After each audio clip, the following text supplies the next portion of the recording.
end of the Second World War generated in the young Ratzinger and his peers a feeling of profound gratitude for their recovered freedom. The little things acquired an extraordinary value, and institutions like the family and friendships were reinforced as a guide for young people that began to dream of a future again. On September the 2nd, 1945, the war ended. During the months that followed, Joseph dedicated the majority of his time to reading philosophical and theological texts. In a Germany destroyed by the war, it wasn't easy to find sufficient and adequate bibliographical resources. But thanks to his parish priest in the library at the minor seminary in Traunstein, he began to be formed ahead of the first big step that lay ahead for him, entry into the seminary of Freising. After Christmas of 1945, despite not being in perfect condition, the seminary opened its doors to a group of 120 seminarians from between 18 and 40 years of age.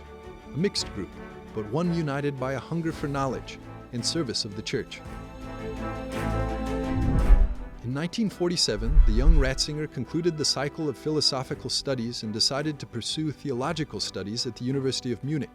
In 1949, Joseph dedicated his summer holidays that year to working on his PhD thesis. And in October, he received his ordination to the diaconate and had to start preparing for the sacrament of the priesthood at Freising Seminary. Despite the many difficulties, Joseph was able to reconcile the two things, thanks to the help of his classmates at the seminary and his family. Finally, on June the 29th, 1951, Joseph Ratzinger and his brother Georg received the sacrament of Holy Orders at the Cathedral of Freising, a day Benedict XVI would remember on numerous occasions over the course of his pontificate. In 1952, he left Munich and accepted a professorship in the Freising Seminary. A year later, he obtained a doctorate in theology. The next step was his qualification as a university docent. Over the next year, Ratzinger spent his days between responsibilities as a professor, pastoral duties, and preparation for the exam. The topic chosen for the final test was Revelation and Salvation History in Bonaventure, a thesis that some professors saw as extremely revolutionary, and it was only accepted after several changes were made. On January 1, 1958, Joseph began his first job as a professor of dogmatics and fundamental theology in the Philosophical and Theological Seminary of Freising. In the summer of that same year, his father died. During the years that followed, Joseph Ratzinger taught in the universities of Bonn, Münster, and Tübingen.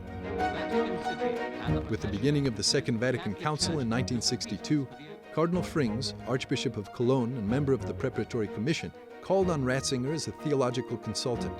From that moment until the end of the council in 1965, the young Joseph lived between Rome and Münster. The following years were characterized by the infiltration of Marxism into university environments, including the theology departments, and the University of Tübingen didn't escape the dominant Marxist messianism. 2 years of strong tensions at the university went by, and Ratzinger decided to accept a department chair position at the University of Regensburg, where his brother had already been living since 1963.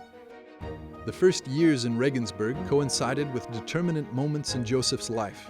Pope Paul VI called on him to be part of the Pontifical International Theological Commission, and in the same period, Paul VI's Missal was published that almost completely prohibited the use of Pius V's Missal. It was an unprecedented initiative in the history of the liturgy that the young Ratzinger lived with great restlessness. But in general, the years in Regensburg would be a period of fruitful theological work for him. The years went by, and on the Vigil of Pentecost in 1977, Joseph Ratzinger was ordained Archbishop of Munich and Freising in Munich's cathedral. It was a day that he remembered with particular emotion in 2006 during his apostolic voyage in Bavaria. The new archbishop chose "Cooperators of Truth" as his episcopal motto. In these few words, he saw a continuity between his mission as professor, theologian, and bishop, all three centered on the search for truth. Benedict XVI would describe the moment of his episcopal consecration as his present, a now that wasn't a memory, but a continuous present of what was and would be his life from that moment on.